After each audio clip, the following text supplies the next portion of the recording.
BBC Nepali सेवाको साँझ पखबाट शरद केसीको नमस्कार। आज कार्यक्रममा कोरोना भाइरसबाट थप 92 जनाको मृत्यु, 4,500 संक्रमित, परीक्षण कम भएको बारे स्वास्थ्य मन्त्री शेरबहादुर तामाङ भन्छन्। टेस्टिङको दायरालाई हामी बढाउँछौँ। हाम्रो क्षमताले भ्याएसम्म धेरैभन्दा धेरै नागरिकको टेस्ट गरेर अन्य नागरिकलाई संक्रमण नहोस् भन्ने कुरामा लाग्नेछौँ। सत्ताधारी नेकपा एमालेको एकता जोगाउने कसरत, तर अध्यक्ष ओलीको प्रस्तावका प्रमुख शर्त असन्तुष्ट खनाल नेपाल पक्षद्वारा अस्वीकार। उहाँले ल्याएको प्रस्ताव इमानदारीपूर्वक एकताको पक्षमा छैन। एमाले नफर्केर नेकपाबाट अगाडि बढ्ने भन्नुभयो। त्यो भनेको मलाई एमालेको एकताको कुरा भएन। त्यो कुवेतमा एकैछिनपछि नेपाल र जोर्डनका फुटबल टोली भिड्दै र भारतीय प्रधानमन्त्री मोदीद्वारा 18 वर्षदेखि 44 वर्ष उमेरसम्मकालाई पनि निशुल्क खोप दिने घोषणा। तर सबभन्दा पहिले आजका प्रमुख विश्व समाचार। विनिता दाहालबाट समाचार सुन्नुहोस्। फ्रान्सको बजार प्रतिस्पर्धा व्यवस्था सम्बन्धी नियामक निकायले गुगलले अनलाइन विज्ञापनमा बजार शक्तिको दुरुपयोग गरेको भन्दै उसलाई $267 मिलियन जरिवाना लगाएको छ। उक्त नियामक निकायले बिक्री सम्बन्धी जटिल एल्गोरिदम प्रशोधनमाथि यस्तो निर्णय पहिलो पटक भएको पनि जनाएको छ। बीबीसीका टेओ लेगेट भन्छन्, The competition authority was responding to complaints from 3 media groups.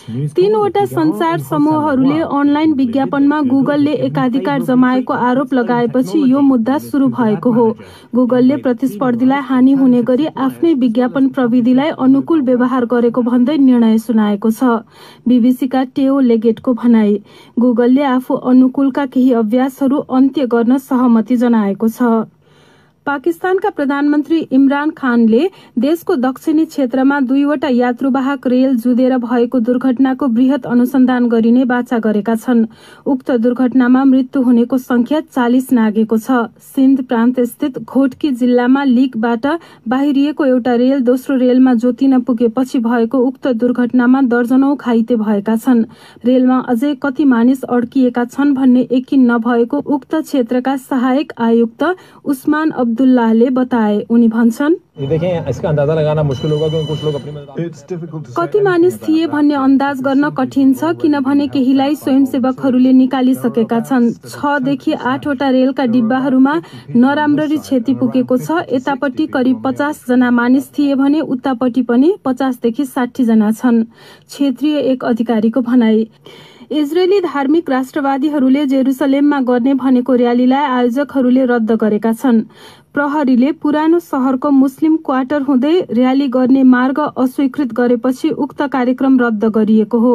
बिहिबार योजना गरे अनुसार नै र्याली भए त्यसले अर्को चरणको द्वन्द्व निम्ति आउनेछ भन्ने व्यापक चासोहरू उत्पन्न भएका थिए।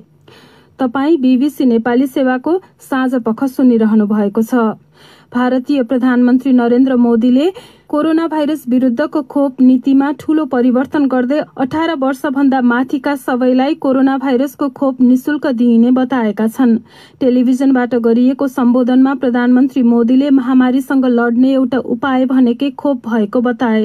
राज्यहरू र निजी अस्पताललाई 18 देखि 44 वर्ष उमेरसम्मका मानिसलाई खोप लगाउन पैसा तिर्नुपर्ने भनेपछि संघीय सरकारको आलोचना भएको थियो। गत साता सर्वोच्च अदालतले मोदी सरकारलाई खोप नीति मनोमानी र तर्कसंगत नभएको बताएको थियो।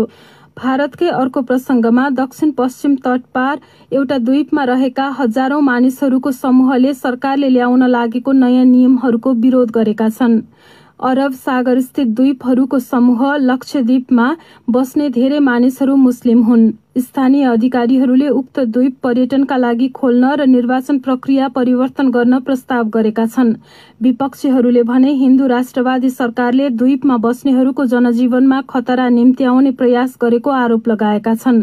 तर अधिकारीहरूले भने द्वीपहरूमा लगानी र विकासको आवश्यकता रहेको तर्क गरेका छन्। र पेरुको राष्ट्रपतीय चुनावमा धेरैजसो मतगणना भइसक्दा दक्षिणपन्थी उम्मेद्वार केइको फुखिमोरीले साँगुरो मत अन्तरले अग्रता लिएकी छन्। उनी वामपन्थी उम्मेद्वार पेड्रो कास्टियो भन्दा छिनो मतले अगाडि छिन्। पेड्रोलाई ग्रामीण भेगको समर्थन रहेको छ। मतगणना अझै जारी छ र पेड्रोले अन्तिम गणना नसकिँदासम्म संयम रहन आफ्ना समर्थकहरूलाई आह्वान गरेका छन्। जसले जिते पनि कोरोना भाइरसको महामारीले थलिएको अर्थतन्त्र बेउताउनु पर्ने चुनौतीको सामना गर्नुपर्नेछ। यो बीबीसी नेपाली सेवा हो।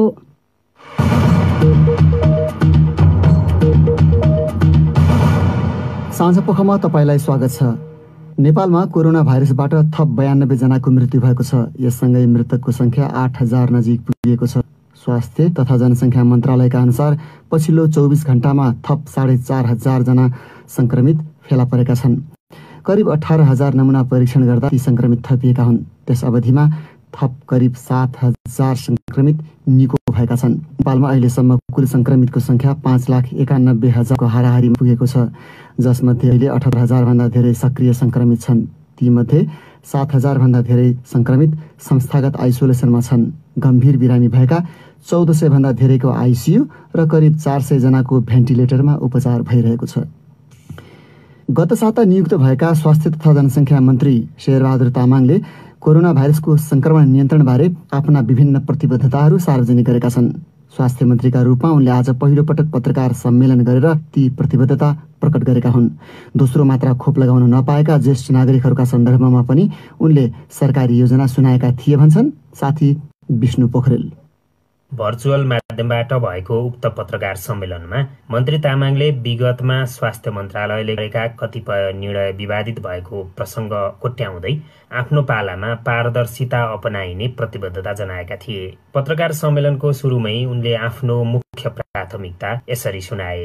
पहिलो प्रायोरिटी भनेको priority number 1, priority number 2, priority number 3 भने सबैभन्दा पनि मेरो प्रायोरिटी भनेकै कोरोनाको कहरबाट नेपाली जनतालाई मुक्त गर्ने र कोरोनाको विरुद्ध लडाई लड्ने। पछिल्ला दिनमा कोरोना भाइरसको परीक्षणको दायरा साँगुरो भएको भन्ने गुनासो आइरहेको सम्बन्धमा उनले भने, टेस्टिङको दायरालाई हामी बढाउँछौँ र अहिले हामीलाई त्यो टेस्ट गर्नको लागि PCR र अन्य प्रविधिबाट जुन टेस्ट गरिरहेका छौँ र यो टेस्ट गर्नको लागि आवश्यक सामग्रीहरू हामीसँग छ र हाम्रो क्षमताले भ्याएसम्म धेरैभन्दा धेरै नागरिकको टेस्ट गरेर जो संक्रमित छ उनलाई आइसोलेसनमा राखेर ती नागरिकहरू वास्तवमा अन्य नागरिकलाई संक्रमण नहोस् भन्ने कुरामा हाम्रो प्रत्यक्ष संलग्नता हुनेछ र हामी प्रत्यक्ष ढङ्गले ती कामहरूमा लाग्नेछौँ। पत्रकार सम्मेलनमा तामाङले पहिलो मात्रा कोभिसिल्ड खोप लगाएका 13 लाख ज्येष्ठ नागरिकहरूले चाँडै दोस्रो मात्रा पनि पाउने दावी गरेका छन्।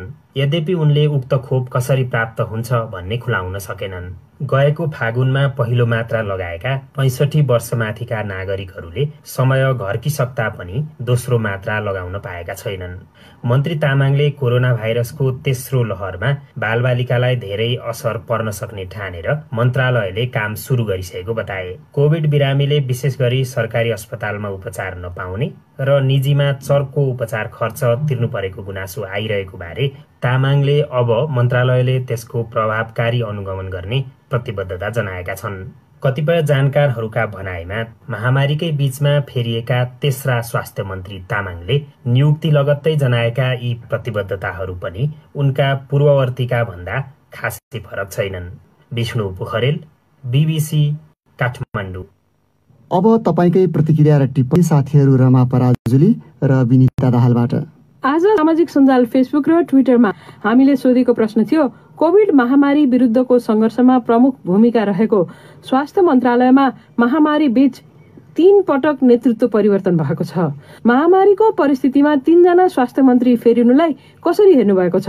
प्राप्त प्रतिक्रिया मध्ये केहीलाई हामी यहाँ लिँदैछौ। जय अधिकारी लेख्छन्, सरकार जनताप्रति जवाफदेही र जिम्मेवार नभएको अवस्था हो।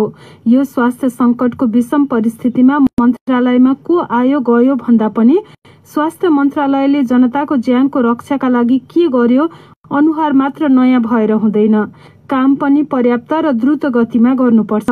सागर सुनार लेख्छन्, नेपालमा राजनीतिक खिचातानी चलिरहनु र त्यसैको परिणामस्वरूप नेतृत्व परिवर्तन हुनु सामान्य कुरा हो। देश महामारीसँग जुधिरहेको छ। यो समयमा कोरोना भाइरस विरुद्धको खोप तथा स्वास्थ्य सामग्रीको प्रवर्धन गरेर अगाडि बढ्नु प्रमुख चुनौती हो र त्यही चुनौतीलाई नेतृत्वले बुझेर प्रभावकारी कदम चाल्नुपर्छ। सुशीला सिलवाल लेख्छिन्, यसरी बारम्बार स्वास्थ्य मन्त्री फेरिरहनु राम्रो होइन। एउटाले थालेको काम पूरा हुन नपाउँदै अर्को नियुक्त हुँदा कामको मेलो मिलाउन फेरि शून्यबाटै काम थाल्नुपर्ने हुन्छ। आफ्नो जिम्मेवारी पुरै पूरा गर्न पाउने भए पो काम गर्नेलाई पनि उत्साह जाग्छ। कति बेला पदबाट हटाइन्छ टुङ्गो नै हुँदैन। जेसुकै भए पनि अहिलेको कोरोना भाइरसको महामारी साम्य नहुन्जेल स्वास्थ्य मन्त्री चाहिँ बारम्बार नफेरे हुने हो। सञ्जीवना अधिकारीको पनि मिल्दोजुल्दो धारणा छ। उनी लेख्छिन्, यो राम्रो होइन। एउटाले के गरेको हुन्छ अर्कोलाई थाहै हुँदैन र केही गर्न खोज्दा खोज्दै छोडेर जानुपर्छ। न काम गर्नेले गर्न पाउँछन् न त जनताले सुविधा, खालि आफ्नो सत्ता टिकाउने मेलो मात्र हो। यमराज डाँगीले प्रतिप्रश्न गर्दै लेखेका छन्, राजनीतिक स्वार्थमा लिप्त पद र शक्ति सञ्चय गर्नको निम्ति खेलिएको यो खेललाई कसरी हेरौँ म, जसको कारणले महामारी विरुद्धको लडाईँमा आउनुपर्ने सकारात्मक नतिजामा ढिलासुस्ती भइरहेको छ। समस्या नै समस्याको चाङ भएको मेरो देशमा यो महामारी जुन समयभित्र नियन्त्रण गर्न सकिन्थ्यो त्यो नहुने देख्छु म। मोहित राणा लेख्छन्, नेपालमा के कुराको जिम्मेवारी बोध छ र? सधैँ यस्तै त हो नि। महामारीसँग जुझ्न छोडेर कुर्सीको खेलमा दलहरू लागेका छन्। त्यसैको प्रतिछाया हो यो पनि। ज्योति झाले व्यङ्ग्यात्मक रूपमा संक्षिप्त टिप्पणी गरेकी छन्, कोरोना भाइरसको तेस्रो लहर आउँदैछ भन्छन्, त्यही हिसाबले हरेक लहरमा फरक नेतृत्व दिएको होला। देव सिंह बोहरा लेख्छन्, जनताहरूले बिरामी पर्दा यो महामारीमा अक्सिजन नपाएर श्वास फेर्न समेत पाएनन्, तर सरकारले भने पटक पटक मन्त्री फेर्या फेर गर्यो। आखिर यी नेताहरूले आफ्नो पद पैसा र पहुँचका लागि गरेका हुन्, न कि जनताले दुःख पायो भनेर। त्यसैले स्थायी सरकार कागजमा मात्रै सीमित नभई जनइच्छा र जनचाहना बमोजिम व्यवहारमा पनि देखियोस्। रविन ढकालले ट्विटरमा लेखेका छन्, कोभिड महामारीको बेलामा स्वास्थ्य मन्त्रालय बढी जिम्मेवार हुने भएकोले अन्य मन्त्रालय हेरफेर गरे पनि स्वास्थ्य मन्त्रालय चाहिँ परिवर्तन नगरेको भए राम्रो हुन्थ्यो, तर त्यसो भएन, जसको परिणाम आज हाम्रा अगाडि हामीले भोगिरहेका छौं। अब लागौं दक्षिणी छिमेकी भारत, जहाँका प्रधानमन्त्री नरेन्द्र मोदीले 18 वर्षदेखि 44 वर्ष उमेरसम्मकालाई पनि अब जुन 21 तारिकदेखि कोरोना भाइरस विरुद्धको खोप निशुल्क उपलब्ध गराइने बताएका छन्। त्यसबाहेक 80 करोड गरिब परिवारलाई दीपावलीसम्मका लागि सित्तैमा अन्न दिने घोषणा पनि उनले गरेका छन्। दोस्रो लहरका बेला महामारी नियन्त्रण र खोप नीतिलाई लिएर संघीय सरकारको चर्को आलोचना भइरहेका बेला टेलिभिजन मार्फत मोदीले सम्बोधन गरेका थिए। बीबीसीका विवरणहरूमा आधारित त्यस सम्बन्धी रिपोर्ट विनिता दाहालबाट सुन्नुहोस्। सम्बोधन सुरु गर्दै भारतीय प्रधानमन्त्री नरेन्द्र मोदीले बितेको 100 वर्षमा यति ठूलो त्रासदी नआएको र आधुनिक विश्वले यस्तो खालको महामारी नदेखेको वा अनुभव नगरेको बताए। उनले कोरोना भाइरसको दोस्रो लहरका बेला अप्रिल र मे महिनामा भारतमा मेडिकल अक्सिजनको माग अकल्पनीय रूपमा बढेको पनि बताए। महामारीको दोस्रो लहर हालैका महिनामा देखिँदा 10,000 भारतीयको ज्यान गएको छ। भारतको इतिहासमै यति धेरै मात्रामा मेडिकल अक्सिजनको आवश्यकता महसुस नगरिएको र त्यस्तो माग पूरा गर्न युद्ध स्तरमा काम भएको र सरकारका सबै निकाय त्यसमा लागि परेको उनले बताए। प्रधानमन्त्री मोदीले विगत 50-60 वर्षको इतिहास हेर्ने हो भने विदेशबाट खोप भारत ल्याउनै दशकौं लाग्ने गरेको भन्दै विदेशमा खोपको काम सकिएपछि मात्रै आफ्नो देशमा खोपको काम सुरु हुने गरेको पनि उल्लेख गरे। उनले सम्बोधनको अन्तिमतिर 2 वटा महत्वपूर्ण घोषणा गरे। पहिलो निशुल्क खोप र दोस्रो गरीबलाई निशुल्क अन्नको घोषणा। खोप बारे उनले अब जुन 21 तारिकदेखि 18 वर्ष माथिका सबै भारतीयले निशुल्क खोप पाउने बताए। यसअघि 18 देखि 44 वर्ष उमेरकाले खोप लगाउन पैसा तिर्नुपर्ने भएपछि त्यस्तो खोप नीति तर्कसंगत नभएको भन्दै सर्वोच्च अदालतले प्रश्न उठाएको थियो। उनले घोषणा गरेको दोस्रो विषय प्रधानमन्त्री गरीब कल्याण अन्न योजना बारे थियो। उक्त योजना अन्तर्गत अब आउँदो दीपावलीसम्म निशुल्क अन्न वितरण कायम रहने घोषणा पनि प्रधानमन्त्री नरेन्द्र मोदीले गरे। यो योजनाले करिब 80 करोड गरिब परिवारले हरेक महिना सित्तैमा अन्न पाउँछन्। बीबीसीका विवरणहरूमा आधारित त्यो रिपोर्ट सुन्नुभयो विनिता दाहालबाट। उत्तर कोरियाले देशमा हालै विदेशी प्रभाव कम गर्न भन्दै विदेशी चलचित्र वा लुगा वा विदेशी भाषाका तुक्का बोल्नेलाई कडा सजाय भएका कानूनहरू लागू गरेको छ। देशभित्र जनजीवन कठिन बनिरहँदा मानिसहरूसम्म बाहिरी खबरहरू नपुगोस् भन्ने उत्तर कोरियाका नेता किम जङ अनले चाहेको हुन सक्ने विश्लेषकहरू बताउँछन्। यस्तो कानूनहरू लागू गरिएका कारणबारे बीबीसीका विवरणहरूमा आधारित रिपोर्ट रमा पराजुलीबाट। कल्पना गर्नुहोस् कि तपाईँ नियमित लकडाउनमा हुनुहुन्छ।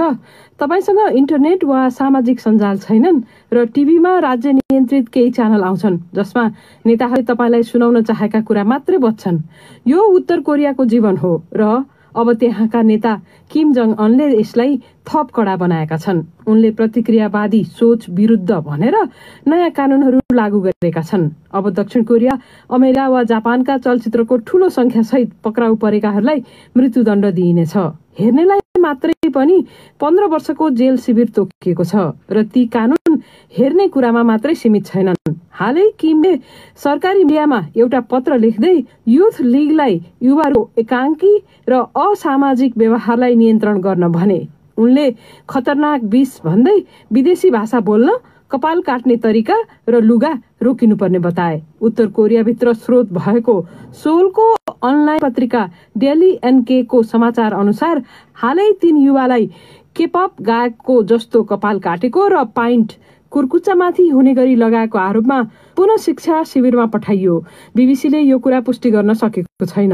नेता किमले भने उनीहरूलाई एसियाको धनी शहर सोलको जीवनको झल्को नमिलोस् भन्ने चाहन्छन्। गत वर्ष कोभिड महामारीका कारण सीमा बन्द गरिएपछि उत्तर कोरिया पहिले भन्दा बाहिरी विश्वबाट छुट्टिएको छ। त्यहाँ हतियार कार्यक्रममा धेरै पैसा खर्च गर्ने शासकको चाहनाले अर्थतन्त्र असफल हुँदै गएको मानिन्छ। अब एउटा खेलकुदको प्रसङ्ग। नेपाल र जोर्डन बीच अहिले केही बेरपछि 9:15 बजे कतार विश्वकप 2022 को छनौट प्रतियोगिता अन्तर्गत दोस्रो चरणको खेल सुरु हुँदैछ। कुवेतमा हुन लागेको सो खेललाई नेपाली फुटबल समर्थकहरूले निकै चासोका साथ हेरेका छन्। आजको खेलको महत्त्वबारे जानकारी दिँदैछन् हाम्रा खेल संवाददाता निरञ्जन राजवंशी। यो खेल चाहिँ जोर्डन र नेपाल दुवै राष्ट्रको लागि निकै महत्त्वपूर्ण छ। किन भन्दाखेरि यो समूहमा रहेको जोर्डन र कुवेत दुवैसँग 10-10 अङ्क छ र अस्ट्रेलिया चाहिँ 15 अङ्क लिएर शीर्ष स्थानमा छ। त्यस हुनाले कुवेत भन्दा अगाडि हुनको लागि जोर्डनले आज नेपालसँग 3 अङ्क मात्र लिने होइन कि बढी भन्दा बढी गोल गर्न उनीहरू प्रयास गर्नेछन्। किन भन्दाखेरि कुवेतको अहिलेसम्म 17 गोल छ भने जोर्डनले 10 गोल मात्र गरेको छ र उनीहरूको भिडन्त चाहिँ समूहको दोस्रो स्थानमा रहनुको लागि हुनेछ।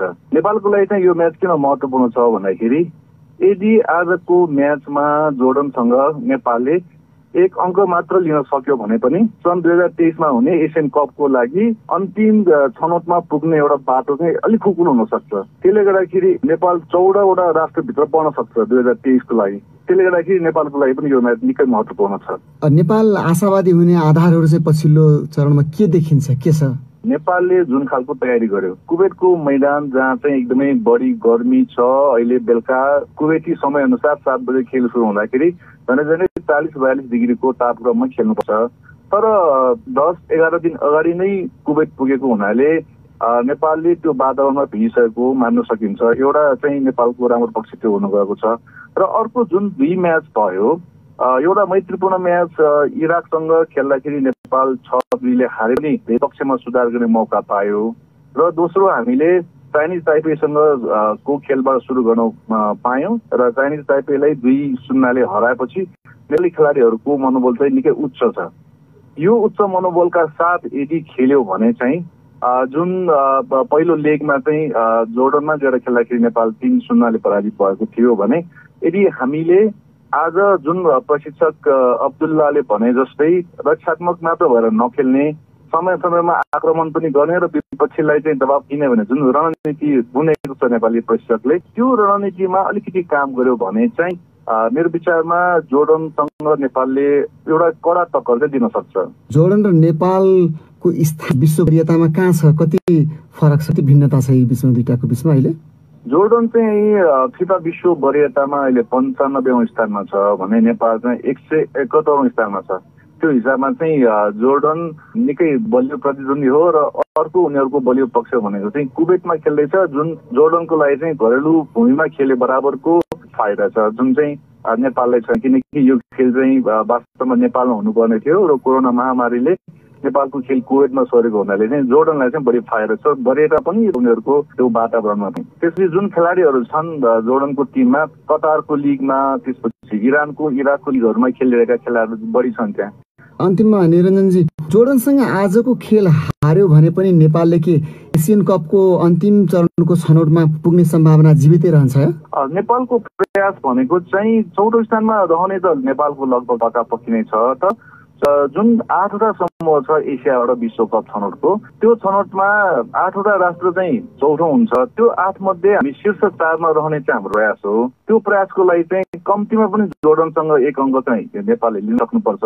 तर यदि जोर्डनसँग पराजित भएर चौथो स्थानमा रह्यो भने पनि नेपाल सिधै एसियन कपको अन्तिम चरणमा चाहिँ पुग्न सक्दैन, प्लेअफ खेल्नुपर्ने अवस्था आउँछ, जुन अवस्था आउनु भनेको चाहिँ त्यति राम्रो चाहिँ होइन।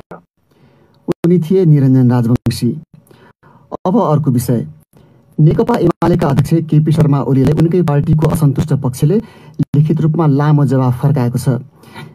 नेता माधव नेपालद्वारा सार्वजनिक विज्ञप्तिमा यसअघि आफूहरूले लिखित रूपमा राखेका विषयको उनकै शब्दमा विश्वसनीय सम्बोधनको अपेक्षा गरिएको छ। विज्ञप्तिमा अध्यक्ष ओलीले प्रस्तावमा राखेका प्रमुख शर्त र अपेक्षाहरू अस्वीकार गरिएको छ। यसअघि आजै नेताहरू झलनाथ खनाल र माधव नेपाल पक्षको बैठकले ओलीको प्रस्ताव इमान्दारीपूर्ण नरहेको ठहर गरेको थियो।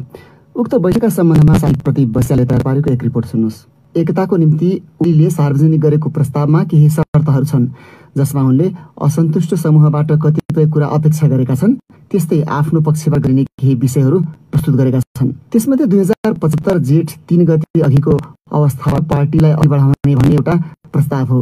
तर असन्तुष्ट पक्षका एक नेता बेदुराम भुसालले भने, उहाँले ल्याएको प्रस्ताव नियमदारीपूर्वक एकताको पक्षमा छैन। किनभने उहाँले के भन्नुभयो भन्दाखेरि नेकपा एमालेको एकतापूर्वक हो, अर्थात् हामीले भन्ने गरेका थियौँ जेठ 2 गते हो। त्यो नभन्दा उहाँले 3 गते भन्नुभयो एउटा कुरा। अर्को चाहिँ नेकपा एमाले होइन कि नेकपा उनीहरूको केन्द्रीय कमिटीका एकताको पक्षमा रहेका साथीहरूलाई आधार मानेर केन्द्रीय कमिटी र स्थायी कमिटीका संरचना क्रियाशील बनाउने भनेर भन्नुभयो त्यहाँ उहाँले। त्यो भनेको एमाले नफर्केर नेकपाबाट अगाडि बढ्ने भन्नुभयो। असन्तुष्ट समूहले 2 गते भन्दा अघि अर्थात् एकीकरण अघिको नेकपा एमालेको अवस्थामा फर्किनु पर्ने माग गर्दै आएको छ।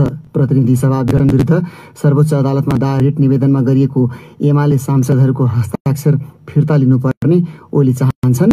तर नेता भुसाल भन्छन्, प्रतिनिधि सभालाई लगाएर संविधानलाई बचाउने र लोकतन्त्रलाई बचाउने उद्देश्यका साथ गरिएको हो त्यो हस्ताक्षर। त्यसैले अब यदि शान्ति एकतामै जाने हुन्छ प्रतिनिधि सभाको विघटन त देखि भयो, त्यसलाई बुझाउनु पर्यो। बिताएर हाम्रो एकतालाई कायम गरेर जाने भनेदेखि चाहिँ त्यसलाई बिताएर सरकारले 1.5 वर्ष चलाएर चाहिँ जनतालाई सेवा गर्नु पर्यो नि, के चुनावमा जाने अहिले। असन्तुष्ट पक्षकै नेता योगेश भट्टराईले भने ओलीको आह्वान उनकै शब्दमा मूलतः सकारात्मक रहेको टिप्पणी गरेका छन्। कार्यदल स्तरको छलफललाई पुनः निरन्तरता दिन उक्त वक्तव्यले बाटो खोलिदिएको नेता भट्टराईको ठहर छ। ओलीको पछिल्लो आह्वानसँगै विपक्षी गठबन्धनका नेताहरूबीच छलफल पनि भएको छ। आपसमा भेटवार्ता गरेका नेकपा माओवादी केन्द्रका अध्यक्ष प्रचण्ड र असन्तुष्ट एमाले नेता माधव कुमार नेपालले नेपाली काङ्ग्रेसका सभापति शेरबहादुर देउवासँग छलफल गरेका छन्। तर ती छलफलहरू बारे विस्तृत जानकारी दिइएको छैन। एमालेकै आन्तरिक राजनीतिका सन्दर्भमा असन्तुष्ट समूहमा एकताको अवसर खोज्नु पर्ने पक्षमा रहेका नेताप्रति उक्त समूहभित्रैबाट कतिपय नेता र कार्यकर्ताले आशा गरेको पाइन्छ। नेता घनश्याम भुसालले त्यसप्रति लक्षित असन्तुष्टि सार्वजनिक गरेका छन्। ओलीको प्रस्तावबारे कुनै सार्वजनिक टिप्पणी गरेका उनले लेखेका छन्, हामीले एकताको कुरा गर्दा त्यसलाई आत्मसमर्पणको रूपमा व्याख्या गर्ने र विवादको कुरा गर्दा विभाजनको रूपमा व्याख्या गर्ने एउटा समूह नै तयार भएको छ। उनले त्यसलाई पञ्चायतकालीन मण्डलीय समूहसँग राजेका छन् र पञ्चायतको अवसरमा उक्त समूहको पनि निकै ठूलो भूमिका रहेको उल्लेख गरेका छन्। भुसाल लेख्छन्, आज नेकपा एमालेको राजनीतिलाई विकृत बनाउन त्यस्तै समूह त खडा भएको छैन, अनि परिणाम पनि त्यस्तै हो। धेरै जसो सपेराहरू सर्पबाटै टोकिएका छन्। नेता घनश्याम भुसालको टिप्पणी। असन्तुष्ट पक्षकै अर्का युवा नेता ठाकुर गैरीले ओलीको प्रस्तावबारे टिप्पणी गर्दै लेखेका छन्, नेकपा एमालेको एकता जोगाउन सकारात्मक सुरुवात भएको छ। पूर्णता दिन थप छलफल संवाद गर्दै अगाडि बढौँ। जानकारहरू भन्छन्, असन्तुष्ट खेमाका कतिपय प्रभावशाली नेताहरूकै अभियान र प्रयासका कारण खनाल नेपाल पक्षले अहिलेसम्म एमाले पार्टीसँगको सम्बन्ध औपचारिक रूपमा अन्त्य नगरेको हो। अब अन्तिम विषय, कोरोना भाइरस संक्रमणको डरका माझ केही महिलाहरू जनचेतना फैलाउने र राहत वितरणदेखि कोरोना भाइरसका कारण मृत्यु हुनेको सब व्यवस्थापनमा सक्रिय छन्। घरको चुलो चौकाको जिम्मेवारी सँगसँगै विपदमा बाँच्न सङ्घर्ष गरिरहेकाहरूलाई सहयोग गर्दाको सन्तोष कतिपयले अनुभव गरेको सुनाए। त्यस्तै केही महिलासँग कुरा गरेर मतिना तनावासुले तयार पारेको एक रिपोर्ट। आफ्नै घरमा संक्रमित भएका आफ्नै आफन्तीहरूको कोरोना भाइरसको कारण मृत्यु भइकन पनि भक्तपुरकी रञ्जना सिटिको सेवाभावमा कमी आएको छैन। मनकारी व्यक्तिहरूको बढ्दो सहयोग र सहयोगको आश्वासनले हौसला थपिएको बताउने उनी आफ्नो सम्पर्कमा आउनेलाई खाद्यान्न सामग्री पुर्याउँछिन्। जालादारी काम गर्नेको काम गुमेको, सानातिना पसल गरी खानेको पसल थुनिएको अहिलेको समयमा रोगले भन्दा भोकले मानिसहरू हताश भएको उनी सुनाउँछिन्। अरूको घरमा काम गरेर होइन, अहिले चाहिँ काम बन्द भएको सुस्केरीहरू, अशक्त, मृगौला सम्बन्धी रोग भएका व्यक्तिहरूले फलो गर्दा सरकार रोगले मरेकाको तथ्याङ्क दिनहुँ सार्वजनिक गर्छ, तर भोकले कतिको ज्यान गयो भन्ने बारे चासो नलिएको भन्छिन् सीता भण्डारी। कोभिडको पहिलो लहरदेखि सुरु भएको उनको स्वयंसेवा अहिले पनि जारी छ। आफै अपाङ्गता भएकी उनी यो लकडाउनमा मात्र करिब 2000लाई खाद्यान्न र अन्य सामग्री वितरण गरिसकेको सुनाउँछिन्। अहिले हामी अपाङ्गता भएका मान्छे घन्टे घरमा 5-6 जना सुन्दरीको जाति छ, अनि मान्छेको लागि 2 जना आउँछन् अपाङ्गताका मान्छे, अनि उहाँहरू सामान लान नसक्ने भएपछि अब हामी यहाँ घरसम्म नै जाँदैछौँ, तल पुगेर फर्केर आएछ। ललितपुरकी स्काउट मास्टर विजेश्वरी अमात्य भोका मानिसहरूलाई तातो भात खुवाउँछिन्, मास्क बनाएर बाँड्छिन्। कोरोना महामारीमा समस्यामा परेकाको सहयोग गर्न पाउँदा खुसी बनेको बताउने उनी ती वा त्यस्ता काम गर्नेले सामाजिक सञ्जालमा अनावश्यक प्रचारबाजी गरेको देख्दा दुःख लाग्ने सुनाउँछिन्। सहयोगको आफ्नो अभियानमा अन्य व्यक्ति तथा संस्थाहरू जोडिन आउनुलाई आफ्नो कामको उच्च मूल्याङ्कन भएको सम्झिने उनी आफूले गर्ने सहयोगको दुरुपयोग नहोस् भन्नेमा पनि सचेत र सजग रहन पर्ने बताउँछिन्। बाटोमा बसेर खाइसकेको दिनको 6 चोटि खान्छ, 6 चोटि अझै सर्वे गरेर भने मोडमा दिन गइसकेपछि त्यो मान्छेहरू कहाँ लगेर हेर्न गएको। झापाकी स्काउट मास्टर शिवानी देवानीले हालै मात्र कोभिड-19 कारण मृत्यु भएकाको शव व्यवस्थापन गरेकी छन्। आर्मीको प्रशिक्षणबाट प्राप्त ज्ञानको उपयोग गरेको बताउने उनी मृत्यु संस्कारमा छोरा नै हुनुपर्छ भन्ने धार्मिक तथा परम्परागत मान्यता तोडेको बताउँछिन्। समाजलाई बदल्ने पनि हो किनभने हिजोमा छोरी मान्छे भनेको मलाई चाहिँ जानु हुँदैन भन्ने बेलामा होइन, अब अहिले आएर हामीले चाहिँ सबै व्यवस्थापन गर्ने भनेको त हामीले पुरै गएर सबलाई छुएर उसलाई चित्तामा राखेरसम्म गर्ने काम गर्छौँ नि त। अलिकति जोखिमयुक्त त हो, तर त्यो पनि सामाजिक सेवामै पर्छ जस्तो लाग्छ। स्वयंसेवा समाज सेवा पुरुषको पेवा चाहिँ मानिन्छ, तर भोलिन्टियर कर्प्स नेपालकी राधा माताङ्गीले ती मान्यता र भनाइहरू गलत साबित गरेकी छन्।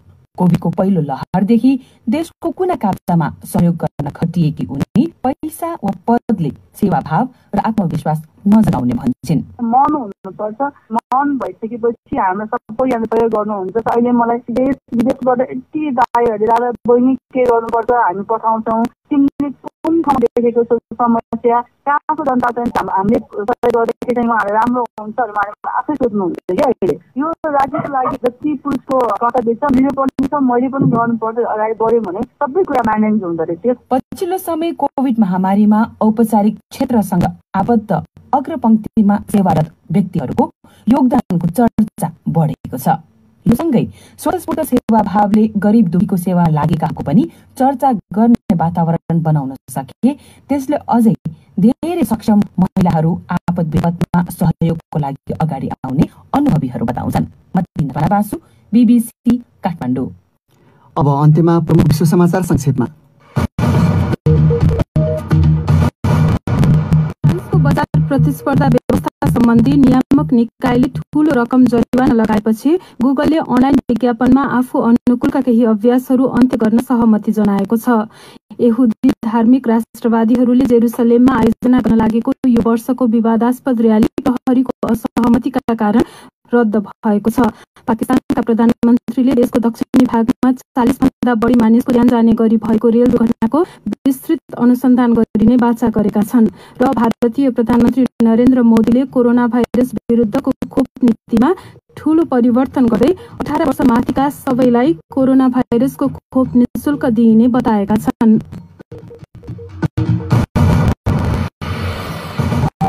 यसका साथै BBC नेपाली सेवाको साँझ पख यही सकिन्छ। अब हामी भोलि बिहान 7:15 बजे बिहानी पख लिएर आउनेछौँ। यस बेलासम्मका लागि हामी सबैलाई बिदा दिनुहोस्। नमस्कार।